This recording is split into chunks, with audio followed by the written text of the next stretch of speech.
Hello everyone and welcome to the new session of the lecture series, and today's topic is respiration in plants. So this lecture is completely NCERT based, means all the topics covered in this lecture are totally from the NCERT book, and this lecture is the continuation of the previous lecture. Alright, now we have already discussed about the following steps. Okay, we were discussing about the aerobic respiration in the previous lecture, and we have already discussed glycolysis pathway. Okay, now we have already discussed about the oxidative decarboxylation of pyruvic acid. All right, and today we'll be talking about the Krebs cycle, okay, which takes place in the matrix of the mitochondria. Alright, mitochondria are also known as the powerhouse of the cell. They are the powerhouse of the cell because they are involved in the generation of ATP. And then later we will be discussing about the last step of aerobic respiration, which is oxidative phosphorylation. Okay, and we will talk about the electron transport system and terminal oxidation. Alright, so let's start with the Krebs cycle now. Now we already know that the pyruvic acid, which is produced, okay, by glycolysis. First step was glycolysis. Glycolysis produced two molecules of pyruvate, which is a 3-carbon compound. Now pyruvate was decarboxylated. There was oxidative decarboxylation of pyruvate. Okay, and finally acetyl coenzyme A was produced. Okay, so here you can see either from glucose, depending on the requirement of the organism, alright, or depending on the conditions, either glucose or either fatty acid, okay, can generate acetyl coenzyme A. Alright, now this acetyl coenzyme A, which is a 2-carbon compound, okay, condenses with oxaloacetate, okay, which is a 4-carbon compound. Okay, so before studying about the Krebs cycle in detail, let's first study, okay, about the coenzyme A first. Okay, why we need this coenzyme A? Alright, so what is the importance of, so now we know that coenzyme A is a cofactor. Okay, it is a non-protein compound, okay, which can bind to the active site of the enzyme, okay, and it is important for the catalysis of the enzyme. Now what is the role of coenzyme A? Coenzyme A, what it does, it helps in the transfer of the acetyl group. It helps in the transfer of the acetyl group, which is a 2-carbon compound, to oxaloacetate or oxaloacetic acid, which is a 4-carbon compound. So initially I've written here there is condensation of the acetyl group with the oxaloacetic acid and water to yield citric acid. Okay, so citric acid is the first compound which is formed, and it is a 6-carbon compound. Okay, that's why Krebs cycle, okay, is also known as the citric acid cycle. Okay, and why it is called Krebs cycle? Because it was given by Sir Hans Adolf Krebs. Alright, that's why it is known as the Krebs cycle. Now Krebs cycle is known as citric acid cycle, and also it is also known as the TCA cycle. Okay, it is also known as TCA cycle, means tricarboxylic acid. Okay. It is also known as tricarboxylic acid cycle. Why? Because citric acid contains 3 carboxyl group. Okay, 3 carboxylic acid group. Okay, 3 carboxylic acid groups are present. That's why it is known as tricarboxylic acid cycle. Now let's come back again to the citric acid cycle. Now acetyl coenzyme A combines with oxaloacetic acid. This is the first step or the initial step, and citrate is produced, which is a 6-carbon compound. So this reaction is catalyzed by the enzyme citrate synthase. And what happens? Coenzyme A is released during this step. Okay, the next step is what is happening in the next step? Citrate is isomerized to isocitrate, which is again a 6-carbon compound. So this step, isomerization is happening here. Okay, citrate is isomerized to isocitrate, and then isocitrate undergoes decarboxylation. Okay, so this step is decarboxylation.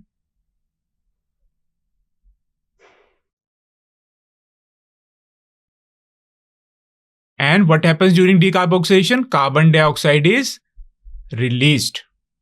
So you should remember this step. Okay, in this step, when isocitrate is decarboxylated to alpha ketoglutarate, which is a 5-carbon compound. Okay, this step you have to remember because there is a release of carbon dioxide here.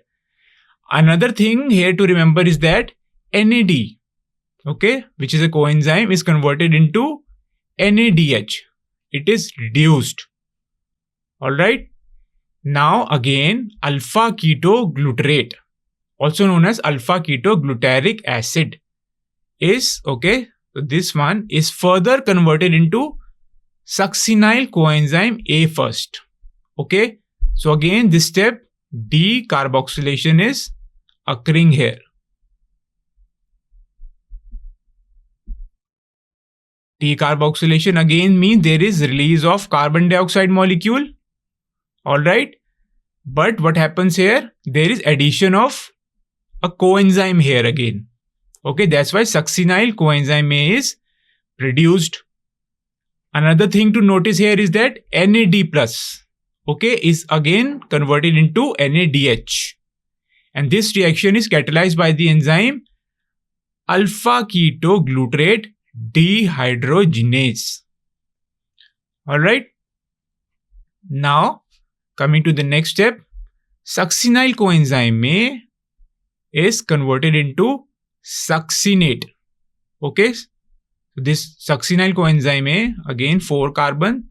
Succinate or succinic acid is again a 4-carbon compound. Now what is happening during this step? Coenzyme A is released. Alright, and what is happening? GTP is being produced here. Alright, GTP is being produced here. Okay, and how GTP is produced? GTP is produced with the help of substrate level phosphorylation. Okay, so this step, substrate level phosphorylation is taking place.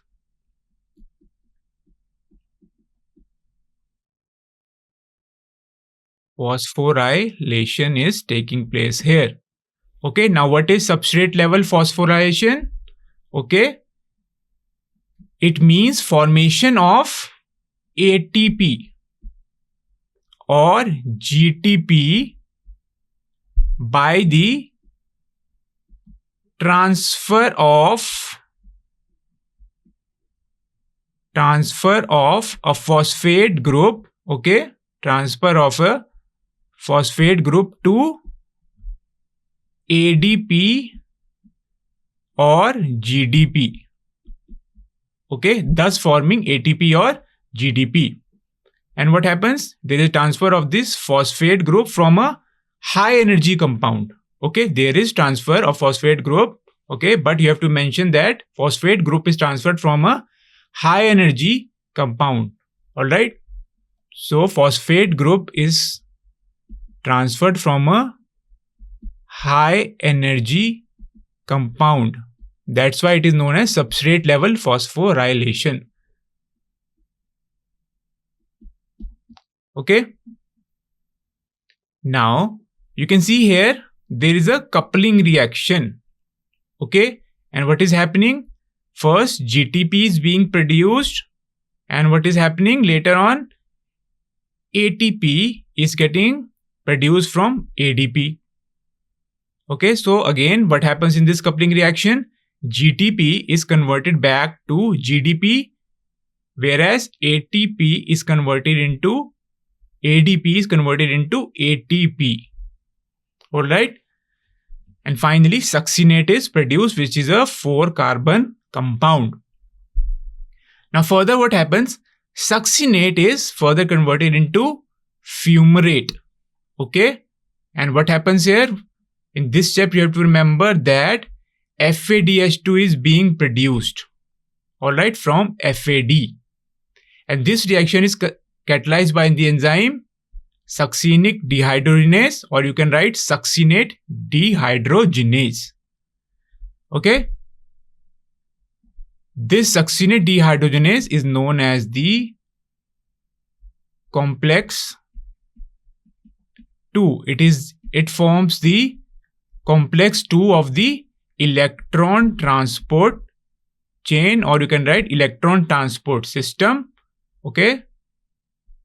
So this enzyme is directly linked to the electron transport chain. Now, what happens? Fumarate is further converted into malate. Enzyme involved here is fumarase. Alright. Again, malate is a 4-carbon compound.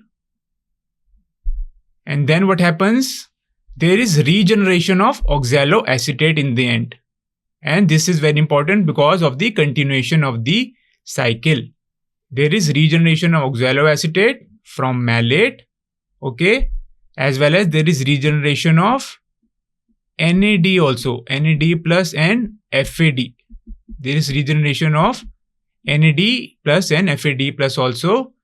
And the thing here to remember in this step, when malate is converted into oxaloacetate, NAD again is converted into NADH. So again NADH is produced. Okay. And oxaloacetate is produced in the end. Okay. Which can combine with another molecule of acetyl coenzyme A. Okay. Now, so this is the figure given in the NCERT book. So here again they have mentioned pyruvate, which is a 3-carbon compound. Okay. First there is oxidative decarboxylation of pyruvate. So this step is oxidative decarboxylation. Okay. This step is oxidative decarboxylation, and acetyl coenzyme A is produced, which is a 2-carbon compound. Okay. Acetyl coenzyme A then combines with oxaloacetic acid, leading to the formation of citric acid. Citric acid is further converted into alpha ketoglutarate. NADH is synthesized here. Okay. So here you can write first NADH synthesis. Okay. Alpha ketoglutarate is converted into, they have directly shown to succinate. Okay. But they have mentioned in the book, okay, in the text, that first succinyl coenzyme A is produced. Okay. Before succinate, succinyl coenzyme A is produced due to 2 successive decarboxylation. Alright. First carboxylation is this one. Okay. Second carboxylation is this one, when alpha ketogluteric acid is converted into succinyl coenzyme A, and succinyl coenzyme is then converted into succinate or succinic acid. Okay. So we were talking about the NADH formed. This is the first step where NADH is formed. NADH is formed. This is the second step where NADH is formed. And this is the third step. Okay. where NADH is formed. So you have to remember all these steps. Questions can come from these steps. Alright, so I've written here NADH is produced 3 times, whereas FADH2 is produced 1 time only. FADH2 is produced during the conversion of succinate to malate. Okay, and GTP is also produced. Okay, so GTP is also produced, alright, during this step when succinyl coenzyme is converted into succinate. Now we know that 2 molecules of pyruvate was produced. Okay, so Krebs cycle, okay, will undergo 2 times. Alright, because there are 2 molecules of pyruvate. So everything will be twice, 2 times. Okay, so NADH, initially 3 NADH was produced during 3 steps, means in total 6 NADH are produced. About FADH2, 2 molecules of FADH2 will be produced. Okay, 1 each from 1 pyruvic acid, and then 2 GT will be produced in the similar way. Okay, so this was about the Krebs cycle. Now let's discuss about the respiratory balance sheet. Okay, now first let's talk about the glycolysis. Okay, aerobic respiration, there are 3 steps. First one is glycolysis. Second is decarboxylation of pyruvic acid. Okay, then we have TCA cycle or citric acid cycle. Okay, and the end we have oxidative phosphorylation. Okay, we have oxidative phosphorylation. Okay, we will talk about this. Okay, which leads to the production of ATP. So we will see how ATP is produced during the oxidative phosphorylation, and we will study about the chemi-osmotic hypothesis. Now, in glycolysis, we know net gain was 2 ATP. Alright. Usually 4 ATP are produced, okay, but 2 ATP were utilized in the preparatory step. So net gain is 2 ATP and 2 NADH are also synthesized. Now 1 NADH we know is equivalent to 3 ATP. Alright. So 2 ATP plus 3 into 2, alright, is equal to 8 ATP. Alright, 8 ATP we are getting from glycolysis. Now if we talk about decarboxylation of pyruvic acid, 2 NADH were generated. Okay, which means 3 into 2, which is 6 ATP. Okay, and during Krebs cycle, what is happening? Or TCA cycle, 3 NADH were produced in 3 steps. 1 FADH2 was produced and 1 GTP was produced. But there are 2 cycles of Krebs cycle because there are 2 molecules of pyruvic acid. So we can write 3 into 2. Okay, there are 3 molecules, so we will write 3 into 3 here. Alright, because 1 NADH is equivalent to 3 ATP, which is 9 ATP. Then 1 FADH2 is equivalent to 2 ATP. Alright, so 1 FADH2 we know is equivalent to 2 ATP. So 1 molecule of FADH2 was produced. So 1 into 2 will be 2 ATP. Alright. Then 1 GTP is equivalent to 1 ATP. So 1 into 1 will be 1 ATP. So in total, what we have? 9 plus 2, 11, then 12 ATP. Okay, but the cycle undergoes 2 times. It takes place 2 times. So 2 ATP in 12 ATP into 2 is equivalent to 24 ATP.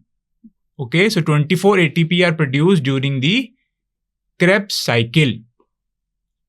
Okay, so now if we add all these ATP, okay, it comes out to be 38 ATP.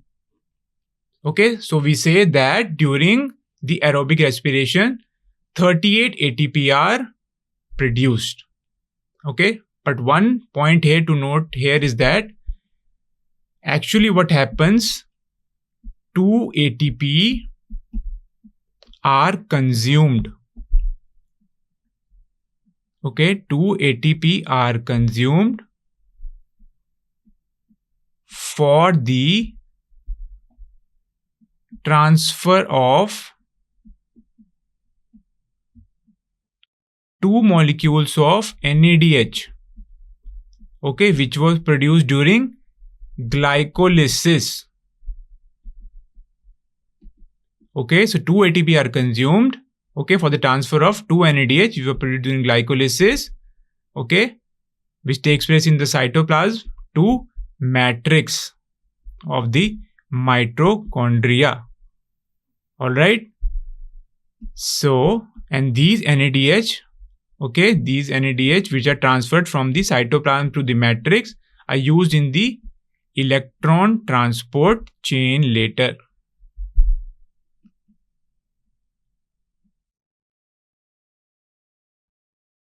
Or you can say electron transport system or electron transport chain.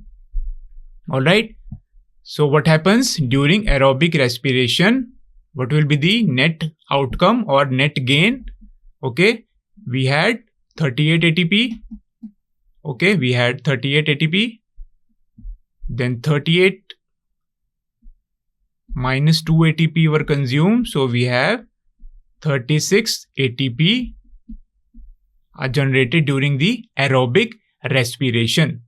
Whereas during the anaerobic respiration, okay, only 2 ATP are produced.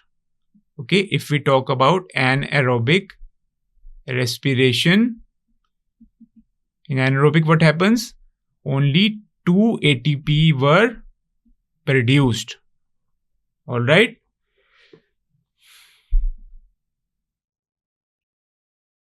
Now, again, you know that aerobic respiration is further divided into these steps: glycolysis, Krebs cycle, and then oxidative phosphorylation. We have already talked about glycolysis and Krebs cycle.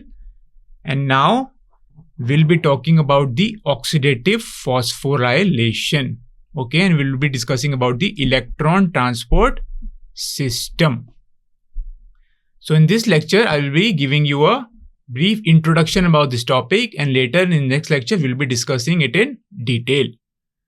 Alright, so what are the components of oxidative phosphorylation? Okay, first is the electron transport chain. Okay, we will study about this electron transport chain, and then second one is terminal oxidation. Alright, and third is the chemiosmosis. Okay, which explains the how ATP are produced during respiration. Okay, so let's talk about oxidative phosphorylation in brief. Okay, so it is a process that harness the reduction of the oxygen to produce adenosine triphosphate. That's why it is known as oxidative phosphorylation. And complex 5, which is known as ATP synthase, is involved in the ATP production. Okay, so we'll be studying about this topic in detail in next lecture. Thank you very much for attending.